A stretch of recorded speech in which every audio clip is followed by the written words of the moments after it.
Herkese merhaba, ben Mert. Disco Elysium'un 6. bölümüne hepiniz hoş geldiniz. 6 bölüm oldu, hala cesedi inceleyemedim. Bu benim ayıbım tamamen. Belki oyun yavaş ilerliyordur, onu bilmiyorum. Ama ayıp benim.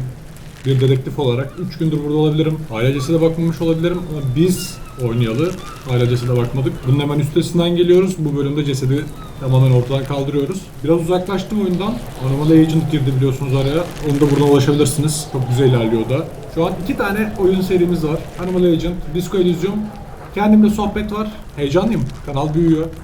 Güzel güzel videolar geliyor. Disco Elysium galiba en uzun serimiz olacak şu anda. Çünkü oyun çok uzun. Hemen hiç vakit kaybetmeden başlayalım. Başlamadan önce arkadaşlar beğenmeyi, abone olmayı, çanı açmayı, aşağıdan güzel yorumlarınızı yazmayı ve tabii ki de çayınızı, kahvenizi artık ne içiyorsanız hazır etmeyi unutmayın. Hemen başlayalım. Sabırsızlanıyorum. Ben bu oyunu...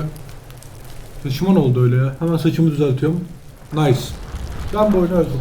Gerçekten özledim. Bambaşka bir oyun gerçekten Disco Elysium. Hemen şöyle başlayalım. Hızlıca gözden geçirelim. Ne olmuş? Cesedi incele. Düşünceyi kazanıp bunu devam edeceğiz. Hatırladığım kadarıyla bir yarım saat vakit geçirmemiz gerekiyordu. Gökbaş toplayıcısı yarım saate bizlerle birlikte oluyor. Biz de o sırada bir etrafa bakalım. Etrafı bir kurcalayalım. Yapabileceğiniz bir şey var mı onlara bakalım. Bakalım. Gözün dört aç. Bugün henüz gelmemişler diyor. Bir içki bulup içeceğiz. Sigara bul iç. Silahın yüzünü sür. Birazcık etrafa bakalım. İnsanlarla konuşalım. Birazcık malzeme toplayalım. Sonrasında da büyük ihtimal daha fazla görev alacağız bu arada. Görevlerimizi de alalım. Sonra bakalım. Ya şu müzik sesi beni her seferinde büyülüyor ya. Her seferinde büyülüyor. Şimdi şu aşağıda bir şeyler vardı. Onlara bir bakalım. Biraz da zamanı geçirelim. Unutmayın arkadaşlar, bu oyunda zaman bekledikçe, hareket ettikçe falan geçmiyor. Konuşmamız gerekiyor insanlarla. Diyalog kurdukça zaman ilerliyor. Bence çok güzel bir mekanik. O yüzden bakalım, birazcık konuşalım, sohbet edelim. Atlı anıtına bakıyoruz şu anda. Trafik adasının ortasında denizi işaret eden eski bir anıt duruyor. Tek tek birleştirilmiş çok sayıda halat ve çubuk yardımıyla havaya asılmış gibi duruyor. Peki bu kim? Bu arada heykel çok güzelmiş ya. Heykelin arkadaşlar şunu söyleyeceğim. Bazı yerleri okumayacağım. Ekranda zaten gözüküyor. Siz bakabilirsiniz. Ben onları, önemli olan yerleri okuyacağım. Bir de bazı kelimeler var. Çok tuhaf kelimeler kullanılıyor. Onları şey yapamıyorum, okuyamıyorum. İçimden okuyorum, dışımdan okuyamıyorum. Dilim sürçüyor. Ne diyor? Heykelin kaidesinin üzerinde gümüş renkli levhada "Ben Savurgan Kral 3. 3. Filip" yazıyormuş. Revaşol'un Filip Kral'ın en büyüğü, Zengin Kral 2. Filip'in oğlu, Deli Kral 4. Filip'in babası yazıyor. Yukarı bakarken heykelle ilgili bir tuhaflık fark ediyorsun. Kralın göğüs zırhında tuhaf çentikler var. Şurasında tuhaflıklar varmış. Ne çentiği ne görüyorum peki? Ha, belki bir mermi bunu delip geçmiş olabilir. Biri onu kalbinden vurmuş. İlginç. Hemen kral vuruldu mu? Gözlük damlalarını temizliyor. Ben bir şey görmüyorum ama öyle diyorsanız öyledir. Sen ne düşünüyorsun peki kim? Kim Kitsuragi? Martinez kurşun delikleriyle doldu. Devrim sırasında burada çok çatışma oldu ama heykel daha yeni restore edildi. O zaman belki de bir şakadır ya da atış talimi ya da siyasi bir tepki. Düşünelim. Cinayetle bağlantılıdır. Ya düşünüyorum. Sanki her şey cinayetle bağlantılıymış gibi bu arada ya. Böyle kafamda bütün her şey birleştiriyormuş. O mermiyi sıktı, oradan oraya vurdu falan filan ama etrafta çok fazla mermi izi var ve biz de böyle çok güzel çiçekli böcekli bir yerde bulunmuyoruz şu anda. O yüzden siyasi olabileceğini düşünüyorum. Neden olmasın? Omuz silkiyor. Bu bize buralarda silahların çok yaygın olduğunu ve insanların hala kullandığını gösteriyor. Bazen krallara karşı bile. Defterine not alıyor. Okay. Ansiklopedi yeteneğimiz oldukça yüksek. Hemen bunu kullanalım. Filip krallarına kıyasla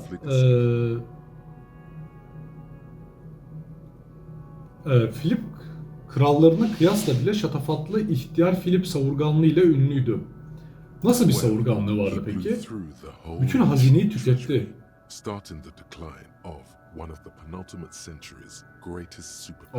Çok sıkıntı. O kadar savurgan davranmış ki Ravaşol hükümeti gerileme dönemine başlamış. Vay vay vay.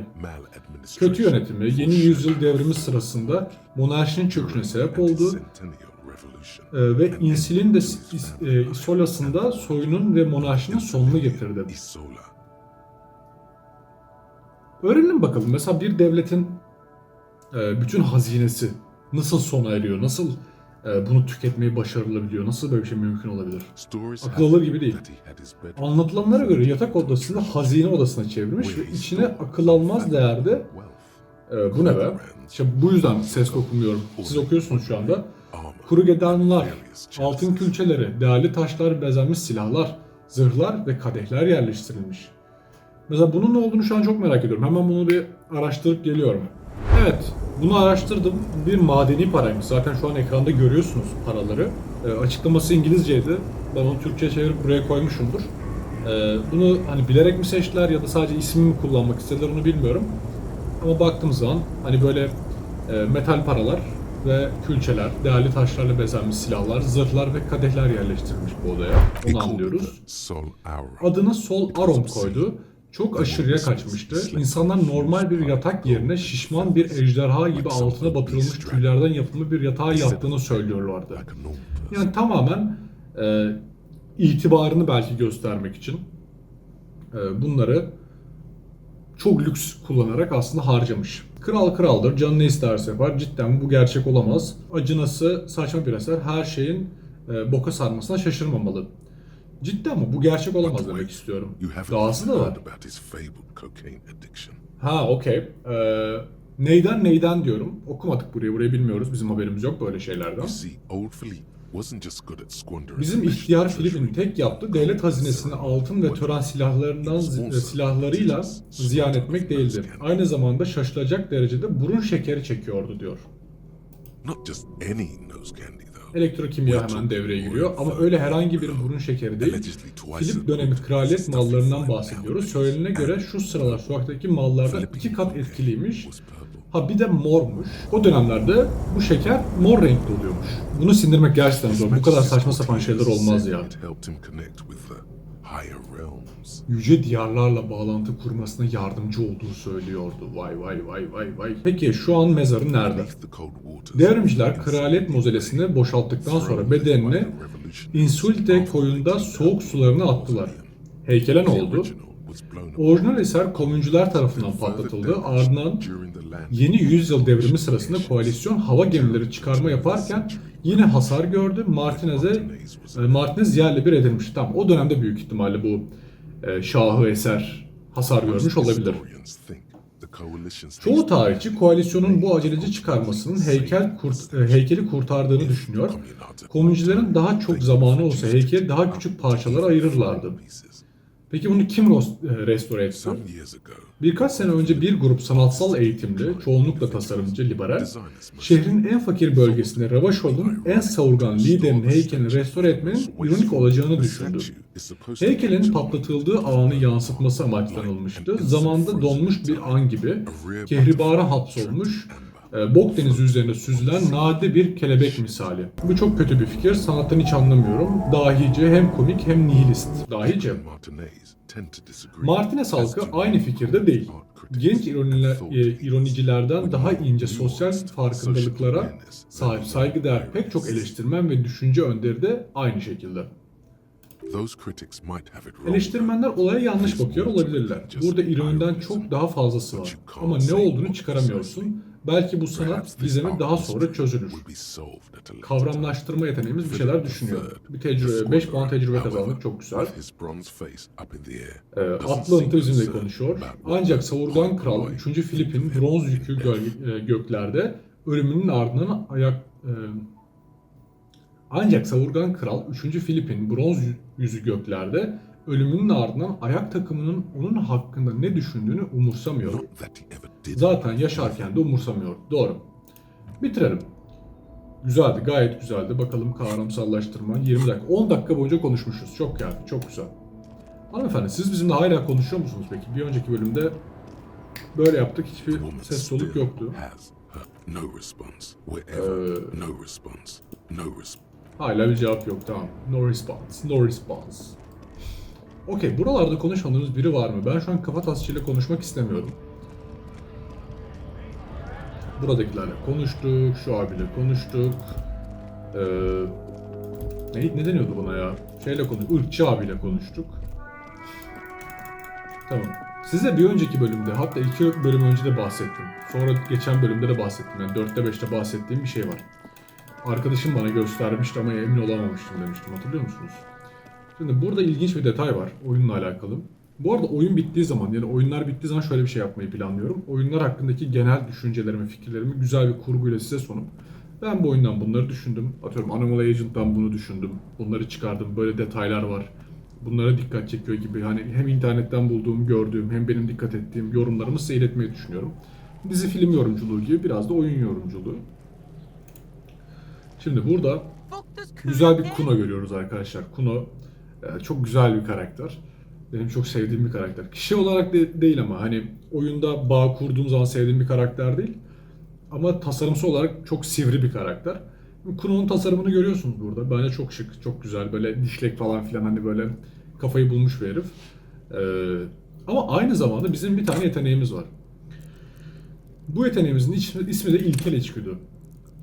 Dikkat ederseniz ilkel içgüdünün tasarımı, yani bu tasarım Kuno'nun tasarımıyla çok benzer. Şöyle bakalım. Gözler, burun, yerleşim. Bir de Kuno'ya bakın. Kolu. Buradaki kol. Bu benzer. Bence burada tasarımcı ekip, bunları düşünen insanlar şunu anlatmak istiyorlar. Bu arada şunu bitirelim. Tamam Kuno, senin hiçbir şey umurunda değil zaten. Bence bunu tasarlayan insanlar çok daha iyice bir şey düşünüyorlar ve burada şey diyorlar. Kuno'nun bu ilkel içgüdüleri, yani konuştuğu şey hep ilkel içgüdüyle konuşuyor Kuno ve bu yüzden bunun tasarımını şeye yansıtalım diye düşünmüşler.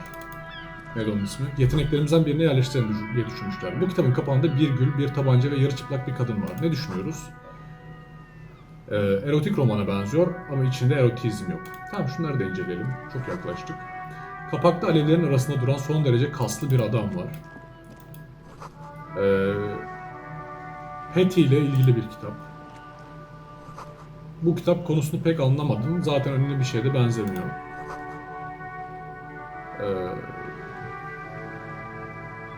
Okey. Geleceğe dair bir kitap. Devlet radyo teknolojisiyle zihinleri okuyacakmış. Devlet radyo teknolojisiyle zihinleri okuyacakmış. George Orwell'ın 1984 kitabına benziyor. Bu arada şu an kitabın üzerinde duruyor kamera. O da küçük bir detay. Bu seyir dürbününün canını okumuşlar, çalışmıyor. Yes? Kim? Hiçbir şey yok. Kim nedir? Konuşmamız gerekecek şu davayla alakalı. Buralarda neler var bakalım. Kuzey kavşağına gider, güney kavşağına gider herhalde. Kıyı apartmanına ve Martinez iskelesine gider. Okey. Biz de iskeleye gidelim o zaman, hadi gidelim. Şuradan geçelim. Ara sıra bakıyorum yerde şişe, para mara bir şey var mı? Bu ne? Hey. Yalnız bir karabatak sana aldırış etmeden denizi istiyor. Ne kadar güzel. Keyfine düşkün bir karabatak. Burada ne görüyoruz?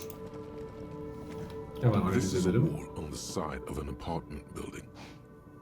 Neden bu duvara bakıyorum? You have no clue. Hiçbir fikrin yok. Duvar işte. So many walls all over Martinez, weather-worn, cracked, their paint peeling. Okey. Devam edelim. Hey küçük, seninle bir konuşabiliriz. Hey, neler diyorsun? Öyle sinsi ne yaklaşıyorsun lan diye fısıldıyor. Uykumda gırtlağımı mı keseceksin? Apparently, she doesn't Belli like ki people standing arkasında in durulmasından logic hoşlanmıyor. error. Mantık hatası. Şu anda uyumuyor ki. Beni gebertmeye mi çalışıyorsun lan it? Sesi neredeyse duyulamayacak kadar alçalıyor. Boğazlayacak mısın beni? Hayır canım. Öyle şey olur mu? O zaman niye öyle sessiz yaklaşıyorsun? Hamle yapmaya kalkarsan seni anandan doğduğuna pişman ederim. İt, pişman ederim. Bu arada ne kadar gıcık sesleri var ya. Bu kadar mıydı konuşma? İnanılmaz. İnanılmaz. Hey, burada bir gölge var. Neyin gölgesi bu? Yukarıda bir adam var. Bir bahçe ortamı karlar eriyene kadar hiçbir işe yaramaz. Karlar eriyecek mi peki? Yağmur suyunu ve çürümeye karşı koymamış sandalye ve masalar. Bir hafta olunca anca mı geldiler? Bize mi diyorsun? Bunu alabiliyor muyum? Alamıyorum. Yukarı mı çıkmam gerekiyor? There must be another way to the village. Binaya girmenin başka bir yolu daha olmalı. Avlu ve asılmış adam manzaralı bir balkon. Hey, asılmış adam manzaralı. Okey. Bu bizim için önemli bir detaydı. Şuraya bir daha gidelim. Sadece kapalı bir kapı ama sana şüpheli geldi.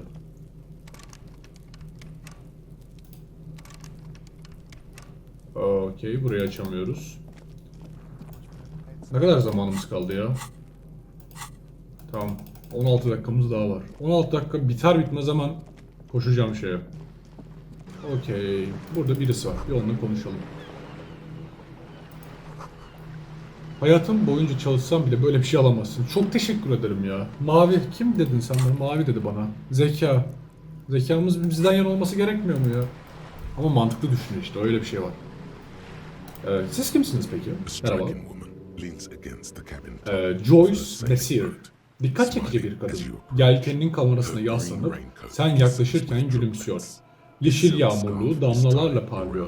Boynuna ipek bir fular bağlanmış. Good afternoon, officers. İyi günler I'm memur Joyce. beyler. Ben Joyce. Tokalaşmak için elini Joyce uzatıyor. L. Messier. I represent Joyce the board L. of Messier. Wild Pines, the owners Limanın of the sahibi farm. olan You Wild gentlemen Pines'ın must be yönetim from the kurulunu RCM. temsil ediyorum. Siz de RHM'den gelen beyefendiler olmalısınız. Yaklaşıp korkuluklardan elini sarkıtıyor. İlk önce bir elini sıkalım. I'm glad to see you here. Siz de burada gördüğüme sevindim. Soğuk eliyle sert bir şekilde elini sıkıyor. Like steel. Çelik gibi. Gücünü hissedebiliyorsun. İstese tırnaklarını etine batırabilir. I was Oo. dispatched to handle a strike. Buraya bir linç olayıyla değil, Anything I grevle can do to ilgilenmek üzere assist the sevk edildim. RCM in this matter, I will. Gladly. Bu konudan RHM, ya şu nasıl okunuyor? Bir dahakine dinleyeceğim. Yardım edilmek için elimden ne geliyorsa seve seve yapacağım. That is good to hear, madame. My colleague will Bunu take the duyduğuma lead sevindim in this interview. hanımefendi. Not defterini açıyor. Bu sorguyu meslektaşım yürütecek. Kendisinin alışılmadık bir tıbbi nöbet geçirdiğini ve yeni atlattığını size söylemeliyim. Hem de hiç alışılmadık bir nöbet. Ancak bu iş için son derece yetkin olduğundan emin olabilirsiniz. Tamam, kim hem arkamızda durdu hem de durmadı. İspiyonlar bize Quicker kim? than a shooting star. But did Bir them yıldız connect kaymasından bile daha hızlı oldu ama Teğmen az önce sana göz mü kırptı? Kim? Canım. How interesting. İlginç. İstifini bozmadan sana dönüyor. Acil şifalar diliyorum. Bu sırada sizinle tamamen işbirliği yapmaya hazırım. Wild Pines grubu da aynı şekilde. Ne diyelim? Bir teknedesiniz. Bana Wild Pines'tan bahsedin. Tam olarak ne yapıyorsunuz? Şu grev hakkında ne biliyorsunuz? Şu linç olayı hakkında neler biliyorsunuz? Zengin birine benziyorsunuz. Bana biraz para verebilir misiniz? Tamam. Para dilenmek istemiyorum kimseden. Önce bunu söyleyeyim. Şu an canımı sıkan iki tane mevzu var. Hem cinayeti çözmeye çalışıyorum, hem grevi anlamaya çalışıyorum. Çünkü grevle cinayet birbirine çok bağlantılı. Bana Wild Pines'tan bahsedin diyelim. What we do. Biz ne yapıyoruz? Korkarım ki Wild Pines adına konuşamam. Bu dev bir There was girişim. a touch of discomfort. Sesinden bir rahatsızlık hissi var. She Sadece watched the temsil man etmek istiyor. represent. Peki onlar ne yapıyor? Pines core competency Pines'ın temel is yetkinliği logistics. lojistik üzerine. Konteyner taşımacılığı, nakliyat, bu tarz şeyler. See those airships Ufuktaki there? küçük Think. noktaları işaret ediyor. Şu ışığı yanıp sönen hava gemilerini görüyor musunuz? Onlar işlerin taşımacılık kısmını yapıyor. Şeydeki acaba bu linç grevin yapıldığı yerdeki araçlar da onlara mı ait acaba? Bunu And merak that ediyorum. is the terminal. Another subdivision deals with energy. Sonra da Oil doğudaki and gas limanı gösteriyor. exploration. Orası da terminal. Offshore Bir başka alt bölüm petrol ve doğal gaz gibi enerji alanlarıyla ilgileniyor. Açık deniz platformlarıyla. The Wild Pines Group is Wild- one of the Wild original Pines grubu Ravasholi ilk Ravashol Indo tribes. İndo kavimlerinden biridir. Bunlar 100 yıl önce bizzat kral yani hükümdar tarafından kraliyet tekerli olmakla ödüllendirilmiş şirketlerdir. Kral uzun zaman önce ölmüş olsa da İndo kavimlerin birkaçı devamlılığını sürdürüyor. İyi dostlarımız var demek. White Pines'ın ne kadar parası var? Saint Baptiste, LUM. Saint Baptiste, Unknown entity Lum, known as Parlayan Brightest Saint Star. Baptiste. Parlayan yıldız olarak bilinen meçhul tüzel kişilik. İyi dostlarınız var demek. Why, thank you. Teşekkür ederim. Yorumunun gerçek anlamını fark etmiyor. She nods. Okey, ne desek acaba? Grevi soralım. Everything. Her Right şey. up to, Kadın but not gülümsüyor. including, Ticaret the sırları secrets. dahil olmak üzere. Bir saniye ya, ticaret sırlarını bilmek istiyoruz. Peki bir saniye ya, ticaret sırlarını bilmek istiyorsam. Sizin rolünüz I tam believe olarak the ne? official title is Sanırım Senior resmi Labor ünvanım Negotiator. kıdemli iş In müzakerecisi. practice, Pratikte I'm a bir grocery market clerk. çalışanı gibiyim. I Sendikanın relay the taleplerini leads to White Wild Pines'a aktarıp Pines White and Pines'ın return karşı Wild teklifleriyle Pines onlara counter dönüyorum. offer. And how are the talks going? Kim araya giriyor? Görüşmeler nasıl They're gidiyor not. peki? That's the Gitmiyor. problem. Sorun da The bu. union Sendika bir stopped hafta all önce bütün müzakerelerini negotiations kesti. O korkunç after that linç olayı awful yaşandıktan lynching. sonra. She Bekle. just admitted Linç olayıyla grevin bağlantılı olduğunu Now kabullendi. they won't even let me into the Şimdi, harbour. There's a 2 meter şimdi beni limana 20 bile racist sokmuyorlar. behemoth Kapılarını tutan blocking the gates. 2,20 metre boyunda ırkçı bir izbandut var. Yani grev linç olayıyla bağlantılı Yes, mı? I believe there Evet, is bir a bağlantı connection. olduğunu inanıyorum. But that's Ama a bu daha subject sonra for konuşulacak later. bir konu. Gözlerini kısıyor. Belki daha çok bilgi edinip ona tekrar dönebiliriz. Bize şu izbanduttan biraz daha bahseder What misin? can I say? The union Ne diyebilirim employs ki? a Sendika giant her yanı covered in dövmelerle tattoos. kaplı bir devi çalıştırıyor, A racist giant. duraksıyor. I guess Irkçı that's bir dev. part of Sanırım their herkese tentacle hitap eden organization now. organizasyonları bunu da kapsıyor artık. Let's Okay. say I was not making the kind of progress I'd hoped for when I first arrived. Linç olayından önce görüşmeler nasıl ilerliyor diye sordum. İlk geldiğimde umduğum ilerlemeyi gerçekleştiremiyordum diyelim. And when did you first İlk arrive? ne zaman I arrived 3 gelmiştiniz? weeks 3 ago. hafta önce geldim. Düşünüyor. Yes, in the Evet, middle of Şubat'ın February. ortasında. The bay was still Koy partially hala frozen kısmen then. buzluydu. I prefer to do these things on site, like the RCM. RCM diye okunuyormuş. Tamam. Öğrenmiş oldum. İyi dinledim. RCM. RCM. RCM. Okey. Koy hala kısmen buzluydu. Bu tarz şeylerin yerini yapmayı bu tarz şeyleri yerinde yapmayı tercih ediyorum. RCM gibi. But the strike began in Ama grev Aralık December. ayında başladı. Hemen notlarına I bakıyor. wasn't the original negotiator Buradaki here. asıl I müzakereci took ben over değilim. after Mr. Gaumont Bay went to war Gaumont, with Mr. Clare, sendika the union lideri boss. Bay Clare ile Mr. Clare refused to speak Bay with Clare Gaumont ile bir despite sorun yaşadıktan concessions sonra he granted onun the yerini union aldım. prior Bay Clare negotiations. önceki müzakerede sendikaya sağladığı imtiyazlara rağmen Gaumont ile konuşmayı This isn't the reddetti. first time the Bu union sendikanın has yaptığı strike. bir grev değil mi? Heavens no. Kesinlikle There have değil. been two Öncesinde prior 2 grev daha strikes. olmuştu. Both times İkisinde the de union sendika won fazla mesai significant ücreti ve concessions, sağlık sigortası gibi including overtime önemli pay imtiyazlar and a medical kazandı. Bu plan. kez talepleri This daha time- agresif diyebiliriz. Even. It's meant. Gülünç hatta. Bunu ima ediyor. Talepleri ne? Kapıdaki grev bozanlar, onları oraya siz mi yerleştirdiniz? O kadar çok soru var ki ya.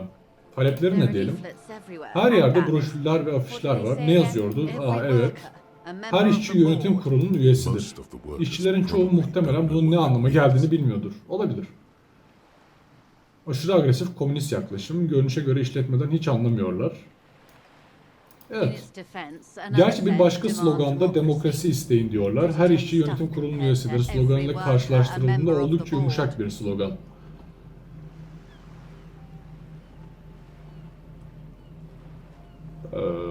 Düşünelim. Bu ne anlama geliyor ki It's diyelim? quite simple, you Aslında see. çok basit. Every White time Pines Wild grubunun Pines ne zaman makes a bir decision karar vermesi about gerekse, what, konu ne about olursa olsun anything, Martinez'in it needs the terminalindeki signature of 2200 each of işçinin the her birinden imza 2,200. alması Just gerekiyor. so you understand, this Anlayın is diye one of söylüyorum. Bu Wild 22 Pines'ın sahibi olduğu terminals 22 owned by terminalden Wild yalnızca biri. Pines. Essentially, not only Temelde are sadece they şirketin kings of the kralları company, olmakla they are kalmayıp also Wild Pines kings of the grubunun 72 bin çalışanın da 72,000 kralları employees of olacaktır. Wild Pines Group. İşçiler kral olmaz, krallar kral olur. Kral öldü, yaşasın işçiler. Kabul etmeliyim, bu çok komik. Ne yapacaksınız? Ben bir yorumda bulunmak istemiyorum. Tamam, Gökbaş Taplıcısı da şey oldu, bayağı konuştuk demek ki. Emin değilim, doğal olarak bunun sadece açılış hamleleri olduğunu, bir yandan alaycı, inatçı bir taktik olduğunu düşünmüştüm. Ancak konunun devamı gelmedi, sadece aynı saçma sloganı tekrarlayıp duruyorlar. Ve şimdi insanların linç edildiğini duyuyorum.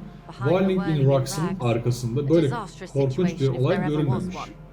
Excuse me. Affedersiniz, Teğmen notlarla başını kaldırıyor. Linç olayını nereden duydunuz acaba? Kapıdaki Boy'a söylemişti ilk olarak. Cevabı çabuk geliyor. Şu işimize ismine işinden çok emek veren, sanırım bendeniz Manana demişti ismi için. This checks out. Doğru görünüyor. Bakalım.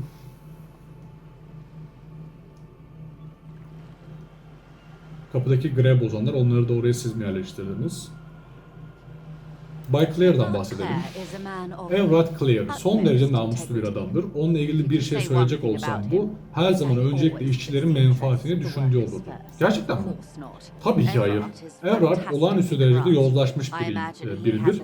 Bizim damarlarımıza kan akarken onunkilerde koyu yapış yapış bir madde olduğunu tahmin ediyorum. If you were to prick it with something sharp, you could see it oozing out. Ona keskin bir şey batırırsan bu maddenin sızdığını görebilirsin. Bıçak belki, hayır, sivri bir kılıç.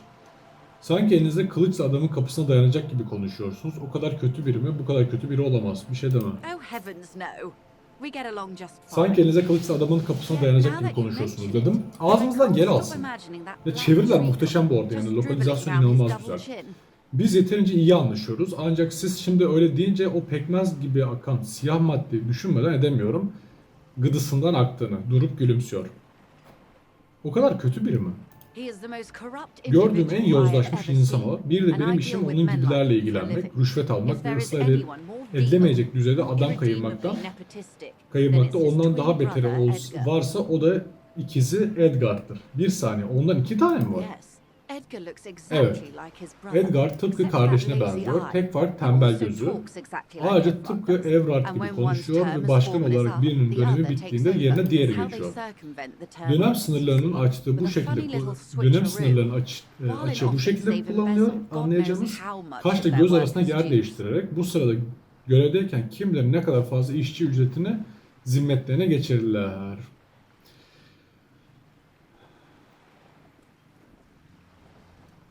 Clear biraderlerin dışında sendika hakkında ne söyleyebilirsiniz? Bana güzel bilgiler veriyor. Sevdim bu Joyce'un seyrini. Port İşçileri Sendikası eskiden tamamen sıradan bir kurumdu. 20 yıl önce öyleydi en azından. Acil ticaret yasası altında kurulması kolay olmamıştır ama yine de bunu başarabilirler. Buna saygı duyarım.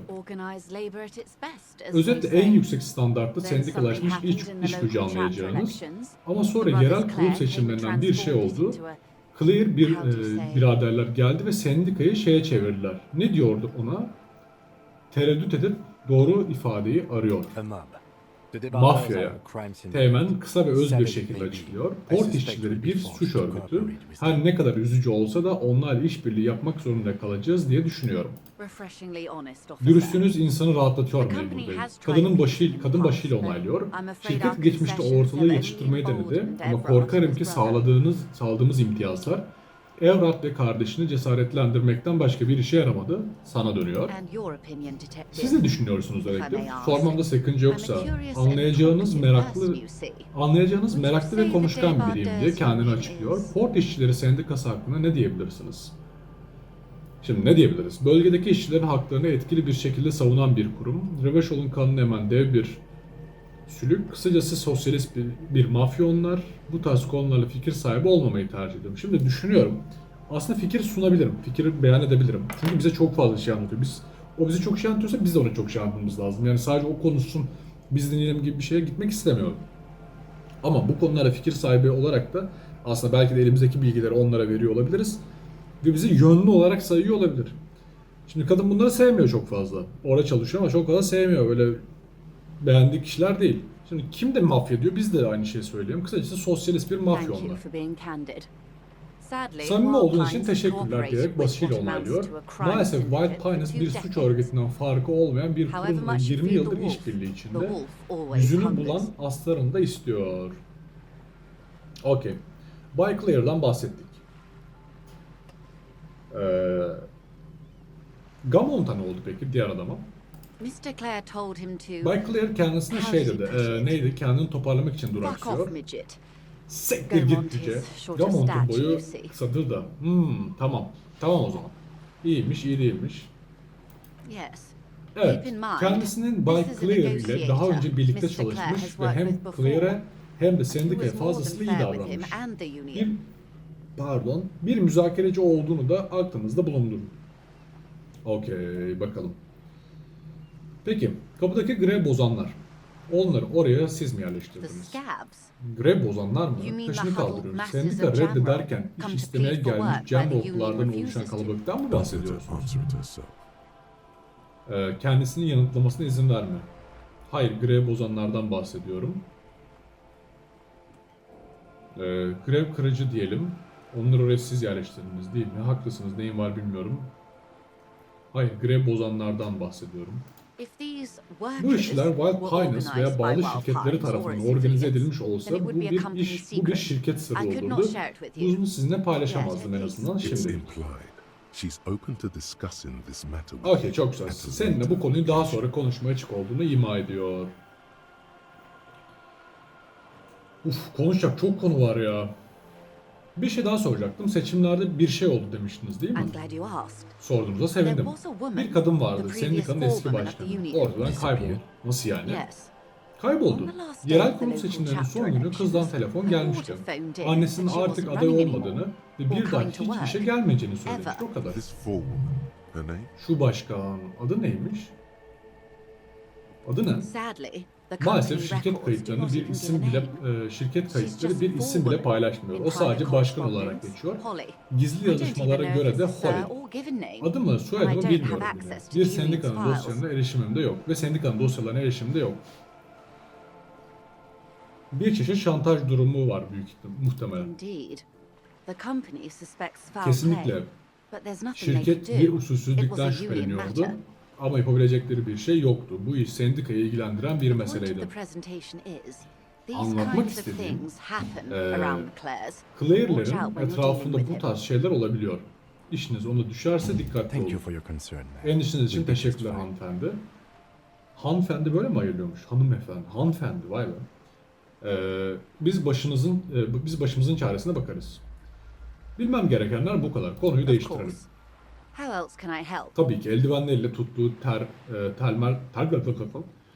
termal bardağı bir elinden diğerine aktarıyor.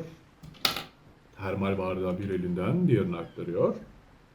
Başka nasıl yardımcı olabilirim? Şu linç olayı hakkında neler Quite a biliyorsunuz? few things, I'm Korkarım afraid. ki çok şeyden bahsedebilirim. Bir saniyeliğine sessizleşiyor, bir şeyler The düşünüyor. information I'm to share with you includes sensitive trade secrets. For the sake of my Okay, employer, görev I have anladık, to ask harika. for your names and badge numbers. Güzel, güzel, güzel. İyiyiz. Sizinle paylaşacağım bilgiler hassas ticaret sırlarını içeriyor. İşverenim adına sizden isimlerinizi ve polis kimliği numaralarınızı istemek Of zorundayım. course, ma'am. Tabii We ki should have hanımefendi. introduced ourselves. Hanımefendi. I am Lieutenant Kitsura. Kendimizi from tanıtmamız Precinct gerekirdi. Abi hayır. Teğmen kadına mavi bir plastik kart veriyor. Ben 57. polis karakolundan Teğmen Kitsura'yım. And this is my colleague Bu from da Precinct 41. 41. polis I'm karakolundan afraid he doesn't have meslektaşım. his Seni badge işaret ediyor. number. Maalesef şu I an hope kendisinin mine polis will kimliği suffice. üzerinde değil. Umarım benimki yeterli How olur. curious. Ne Why to? is that, Teğmenin detective? polis kimliğini geri veriyor ve sana doğru dönüyor. Neden peki dedektif? Partnerim kısa bir süre önce alışılmadık bir tıbbi nöbet yaşadığımı söylemişti. Hatırlıyor musunuz? Kayıp polis kimliğim de bu durumla ilgili. I see. Anladım. Gitgide daha da So, endişeli are you görünüyor. Yani saying you polis lost kimliğiniz your badge sizin during bu the nöbet course sırasında of mı this kaybettiğinizi episode? söylüyorsunuz. Bu mümkün. Bol içkili bir gece geçirdikten... Hayır bunu söylemeyeceğim. Dur. Ama okuyacağım. Bol içkili bir gece geçirdikten sonra hayatım ve dünya hakkında bütün hafızamı kaybettim. Polis kimliğimi yemiş bile olabilir. Hayır, niye bu kadar kötü cevaplar? Evet. I can't hear you, darling. Sizi duyamıyorum Speak up, memur please. beyefendiciğim. Lütfen daha yüksek sesle konuşun. Memur bey. Ne diyecek bu memur bey?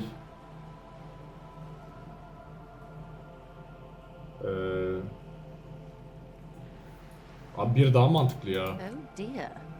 Kafası karışmış bir şekilde ve hatta Some kind üzüntüyle of memur beyciğim diyerek encephalopathic geçiriyor. Bir I çeşit don't even know how to respond. ensefaloptik hafıza Wow, bu ne be?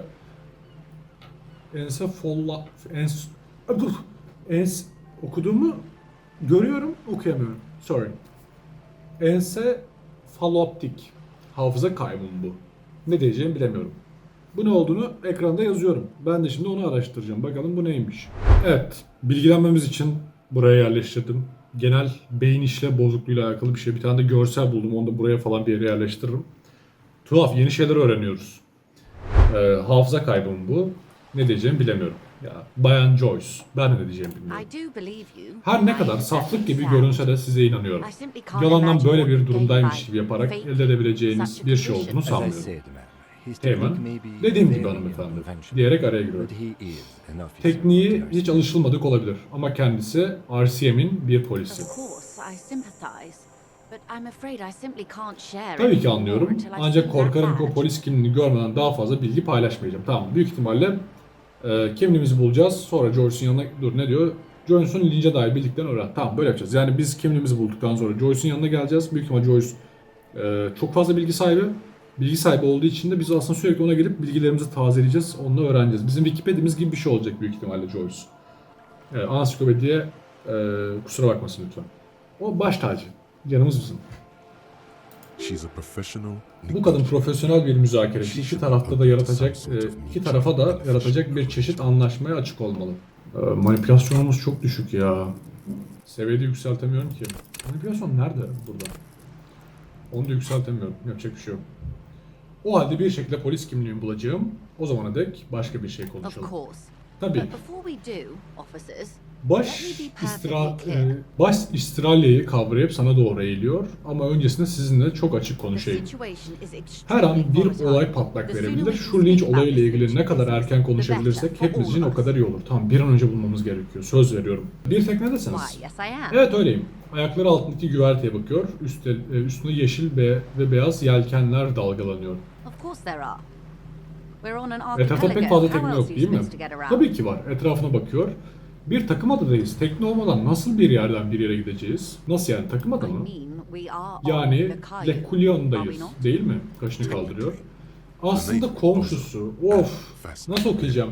Ozenna facce ella merda ada grupları takımından sayılırken Lekolyo bunun aksine dünyadaki en büyük dördüncü ada olan tek bir verimli kara parçası, bir takım ada değil. Hemen Asfur'dan aldığımız bilgiyi sunalım. Okay, if you want to get technical, Pekala, the zoraki point bir is şekilde we're gülümsüyor. all on islands Teknik here, and teknik sail is detaylara still the girmek most isterseniz expedient way to öyle. get from one Demek island istediğim to buradaki another, herkes bir adada especially bulunuyor ve when you're deniz in a hurry yolculuğu to da hala resolve bir a strike. adadan diğerine ulaşmak için en avantajlı seçenek.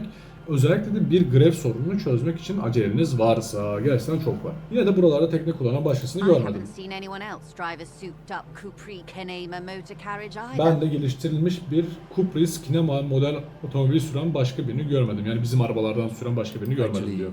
that motor Aslında carriage has been Teğmen, specially Teğmen savunmaya serve as a geçiyor. patrol Bahsettiğimiz and otomobil pursuit. devriye ve takip aracı olarak hizmet sunmak üzere özellikle tahsis edildi. It's for crossing long Revaşol distances bölgesinde in Greater endüstri limanında Revaşol uzun mesafeler District. boyunca gidebilmeyi sağlıyor. Bir oyuncak Neither değil. is this. A Bu da toy, değil. I mean. Kadın It's a machine for kameranın crossing long distances in the tavanına Bay of hafifçe Revachol, vuruyor. between the Oyuncak değil city yani. and the Revaşol koyunda islands. uzun mesafeler boyunca gidebilmek için bir makine, şehir ve adalar arasında. You need to make this lady Bu kadını bu admit tekneyi yalnızca she's zengin only olduğu right için around kullandığını on kabul this ettirmen boat gerekiyor. because she's rich. Niye? Why what? Ne demek Stop niye? thinking. Düşünmeyi kes. Take her down. Onu ortadan kaldır. Kıskandığımı düşünecek ama kıskanmıyorum. Ben niye bunları düşünüyorum ki? Polislik yapmam gerekiyor. Aslında haklısın. Bunun için onu tutuklamam gerekiyor. Have it your way. Teknenin bir ismi var mı? The boat? Teknenin mi? No. Hayır. Buna It is called Cordelite Cordelite 19 deniyor. 19, Çünkü because that's the type of şalapanın slip it is. türü bu. Şalupanın türü bu. Tamam ama bu teknenin türü ne? It's a pleasure craft. Bir A eğlence 19 teknesi. pacer. Uzunluğu 19 It adım. also Aynı happens zamanda to birinci be kategori rated yarışlar for için Category uygun. 1 racing. Ancak bugünlerde çoğunlukla iş için. Though these days I mainly use Seviyor, it for business. seviyor My musunuz sloop, peki? I like it a Şalupa lot. mı? It's Çok the seviyorum. eel's Dudaklarını hips, alaycı baby. bir gülümsemeyle kaplıyor. Dört başı mamur bir tekne sonuçta I'm kuzum. enjoying this part of the interview. It has so Sorgulamanın little bu to kısmına do bayıldım. with Araştırdığımız cinayetle alakası o kadar az ki. Bu tekne için ehliyetiniz ve ruhsatınız var mı? Officer, I Memur assure bey, you emin I'm a olun highly ben son qualified derece leisure craft kalifiye bir eğlence operator. teknesi operatörüyüm. The crowns of her teeth Gülümsediğinden are dişlerinde görünen white as the boat's hull kronlar, as she smiles. porselen ve teknenin gövdesi kadar Her beyaz. nonchalance might Kadının be kayıtsızlığı related to yolcu yasası something denen bir şeyle ilgili olabilir. Ruhsata ihtiyacı olmadığını öne süren bir yasa bu. Kurnaz silki. Bu konuda onun canını daha fazla sıkmak için yeterince agresif değilsin. Okey, tamam. Good. Teşekkür ederim. Şimdilik bu kadar. Para Of course, istemeyeceğim yani. detective. Beyaz bir şey mi canlanıyor kafamızda? Beyaz ne? Volumetric. Ha okey. Düşünce tamamlandı. Göt baş toplayıcısı. Nice. Bizarre scientific news. Bir from polis the shop memurunun list götü başı yaklaşık 495 gigadesimallık bir basınç altında gözlemlendi. Bugüne dek metalik hidrojen düzeyindeki göt baş birlikliklerinin emniyet görevlilerinde değil, yalnızca çöken yıldızların merkezlerinde bulunabileceği düşünülüyordu. Bu göt baş tekiliğinin ne kadar süreceği merak konusu. Teşekkürler. Hemen gidelim ve şey yapalım. Lan kadına ne kadar konuştuk, inanılmaz yoruldum ya kadına konuşurken. Ben şuralara falan bakacaktım ya. Çok yoruldum. Hemen gidelim, cesedimizi inceleyelim. Bu görevimiz tamam. Bir tane görev almıştık. Neydi? Ama bunun için polis kimliğimizi bulmamız gerekiyor. O yüzden polis kimliğini bulup kadınla linç hakkında konuşmamız lazım bir an önce. Bir an önce. Nereye gidiyorsun ya? Gel bakalım şuraya. Gel. Kuno ne kadar çok taş atıyorsun ya. Sen de gel atsana yavrum. Madem atıyorsun Kuno. Abi bir şey canlandı kafamıza. Ne canlandı? Şu sigara içen adam bir tanık... yukarıdaki adamdan bahsediyor. Biz yani şu an görmüyoruz ama sen görüyorsun herhalde. İsmini bilmediğimiz abi. Hadi bakalım inceleyelim. There he still is, looking right through you with his white eyes. Tamam. The body Dayanıklı below. olacağız şimdi. Ya Again, the corpse ceset dudakları koyu köpürerek sana gülüyor. Bedenindeki her bir molekül ölüm kopuyor. Hala çok yoğun. Tekrar kusacak gibi oluyorsun. Yine kusuyoruz. Ya cinayet mahallini kusmukla doldurduk ya. İnanılmaz ya. Bu her olduğunda daha da kötü oluyor. Artık içinde kusabileceğin bir şey de kalmadı. Yapabileceğin tek şey ağlamak ve kıvranmak. Yine başaramadım. Götümün başımı da toplamıştım halbuki. Bu nasıl oldu? I'm at a loss as well. Ben de şaşkınım. I could swear. İyi göründüğünüze yemin edebilirdim dedektif. Sometimes even that is Bazen bu bile yetmiyor. life is unfair. Hayat hiç adil değil. Şimdilik ne yapacağım ben? Officer, you just need to be Dedektif strong. daha güçlü Learn olmalısınız. to keep it in. İşimizi yapana kadar tutmayı öğrenin. There's nothing. Başka yapabileceğiniz bir şey yok. Open this white check again. Karakter sayfasına gidip bir beceri puanı ile dayanıklılık becerini geliştirerek bu beyaz sınamayı tekrar açabilirsin. Yan görevler tamamlayarak ve keşif yaparak beceri puanı kazanabilirsin. Maybe it's okay if you don't make it today. Lan yeter artık, dayanıklılık nerede? Abi yapamıyorum sürekli. Kafayı yiyeceğim ya. Ulan cesedi incelemek istiyorum. Yapamıyorum, cesedi inceleyemiyorum ya. Kafayı yersin. Dur şu tarafa gidelim bakalım ya. Şu dükkanı da bir gezeceğiz. Cık. Abi kaç bölüm oldu cesedi inceleyemiyorum. Sinirim bozuluyor ya. Ne kadar zayıf bir polissin sen ya. Yani biz ne kadar zayıf bir polisiz ya. Şu yukarı çıkalım be. Şuradan mı çıkılıyor? Aynen. Sağlam bir metal kapı apartmanın güney girişine koruyor, kilitli. Tekrar tıklat.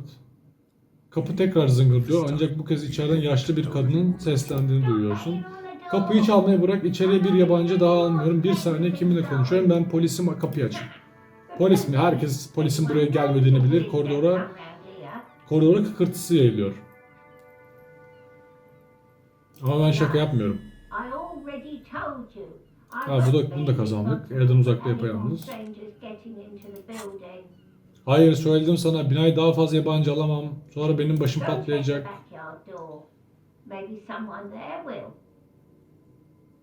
Git arka avlu kapısına bak. Belki oradan biri sesi uzaklaşıyor. Cümlenin kalanı duyulmuyor. Backyard door. Arka avlu kapısı mı? Doğu yönde başka bir giriş olmalı. Kim? Söylesene. Madam, I assure you, we are real police officers. Biz gerçekten polisleriz. Yanıt yok. Şu sınavaya bakalım tekrardan. Lonesome. Long way home. Evden uzakta yapayalnız. Here we go.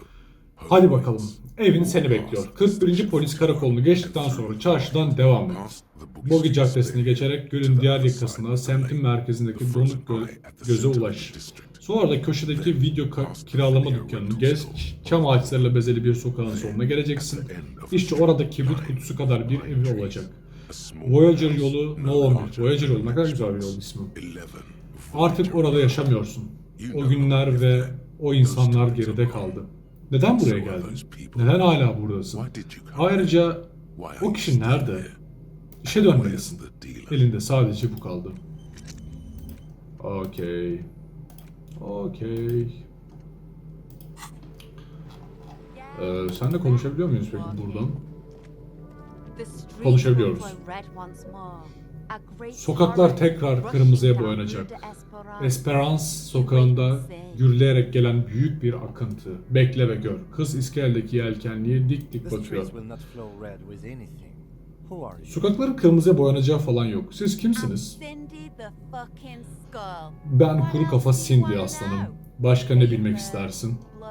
Doğum tarihi, kan grubu, en son hepatit C testi yaptırdığım tarih. Sadece adını bilmek istiyoruz küçük hanım. Savunmaya geçmeye gerek yok. Benimle bu şekilde konuşma kanun benim.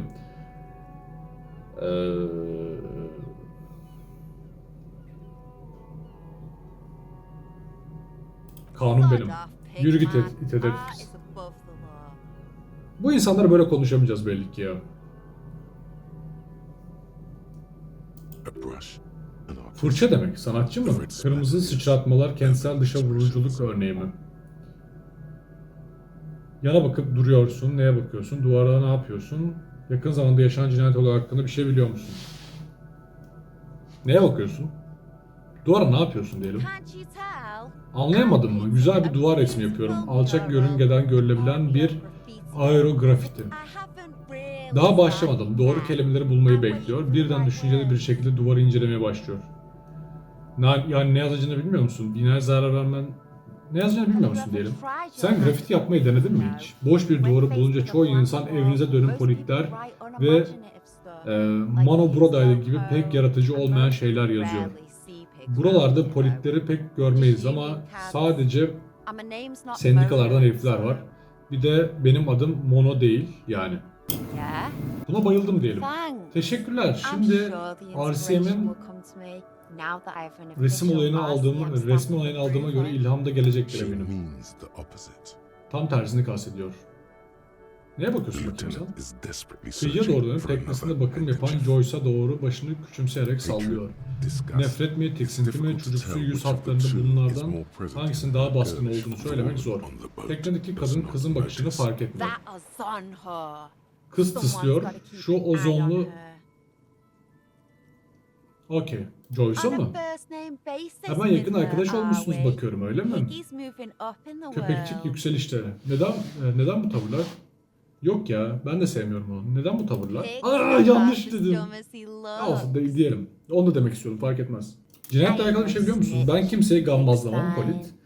Tiksintiyle burnunu karıştırıyor. Yürü git başkasının bokunu karıştır. Bu civarda muhbir bulmak zor değil. Actually, there Aslında is bizimle truth normal, there. sakin ve bilgilendirici bir şekilde konuşan insan bulmak zor. Biz bu dünyaya sizin hayatınızı güzelleştirmeye gelmedik. Puşt. Sonra görüşürüz şimdi. Okey. Şu F5 F6 olayını unutmamam lazım. Şu F9 olayını unutmamam lazım ya. Bak daha farklı bir şey söyleseydim orada gidiyorduk işte.